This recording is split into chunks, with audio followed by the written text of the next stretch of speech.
Hello. Thank you very much for coming back for installment number 2 of the R&D Project Portfolio presentation. I'm Emily Olson, and I will be walking you through the project selection process and going over the selected projects with you.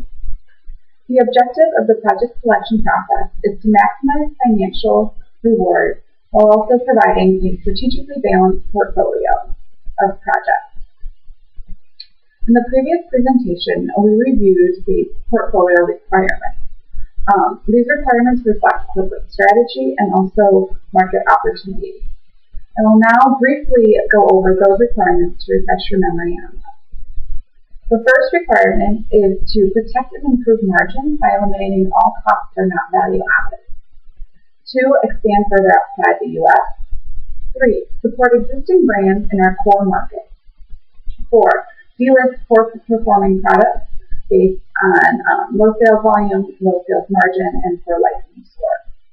5th is to launch new products that fit into key market trends. 6, drive growth in traditional grocery stores and emerging retail formats. And the last, 7th requirement is to expand the product portfolio through acquisition. The project selection process entails 4 steps that will maximize financial reward in addition to providing a balanced portfolio of projects across all corporate strategies. We first start with the ideation process. Ideation is conducted throughout all departments of the organization and all levels of the organization. Second, the projects that are selected for further analysis are screened using a scoring method. The top score projects then go on to bang for your buck analysis, at which point the final projects are selected. But then those final projects go through a balance analysis to ensure that we have a balance of different corporate strategies, different project types, and different risk and reward structures. And that's done using a bubble diagram method. Through ideation, the following projects were selected for further analysis. The first project is to delist Betty Crocker Cherry Cake Mix due to low sales volume. 2, delist Progresso 99% fat-free New England clam chowder due to low sales margin. 3, standardize ingredient suppliers across all grain products to be able to provide a lower cost raw material. 4, improve customer liking scores on Fiber One cereal. 5th, introduce Big G cereals into Australia using some market-specific reformulation to optimize products for their market. 6th, increase production line throughput on Fiber One bars. This will reduce production costs and therefore increase sales margins. The 7th project is to develop frozen edamame products and then market that under either Green Giant or Wanchai Ferry. This edamame product capitalizes on 2 market trends that we discussed last time, the first being appetizers and the second being Asian flavors. And it also ties in a little bit to the convenient food trend. The 8th project is to develop a new Progresso soup called Turkey and Butternut Squash Chili. This will work on both the health and wellness trend and the classic with a twist trend. The 9th project is to acquire a baking company in Brazil. The 10th is to standardize product specification software across all brands to ensure that we have one specification system that we are all working under. The 11th project is to discontinue research of alternative vanilla sources. And those are our projects. All of these selected projects then go for further analysis using a screening process to ensure that the top projects progress further. Projects were scored based on project risk, both technical and commercial risk, strategic fit, and financial reward. The first metric in our total score is technical risk. Technical risk is the risk that we won't technically be able to produce this product in the given time or the given financial resources. It's scored from either at the high, medium, or low.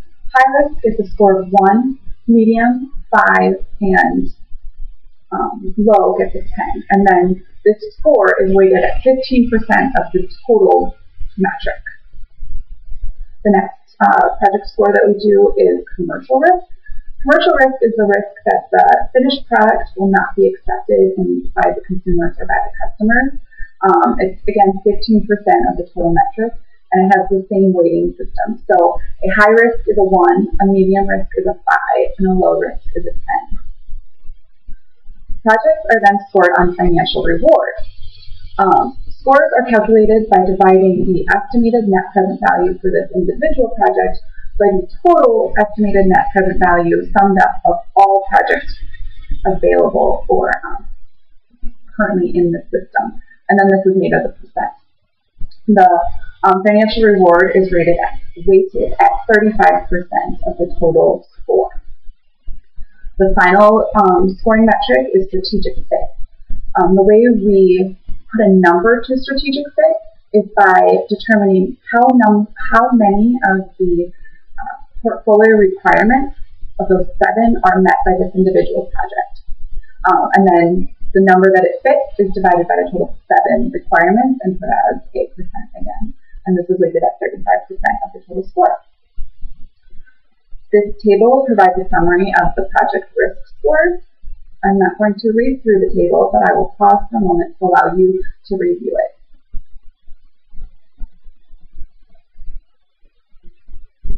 This next table shows the project estimated net present value.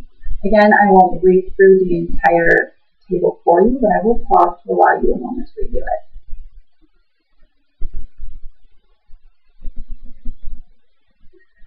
This next table shows the requirement points and then strategic fit.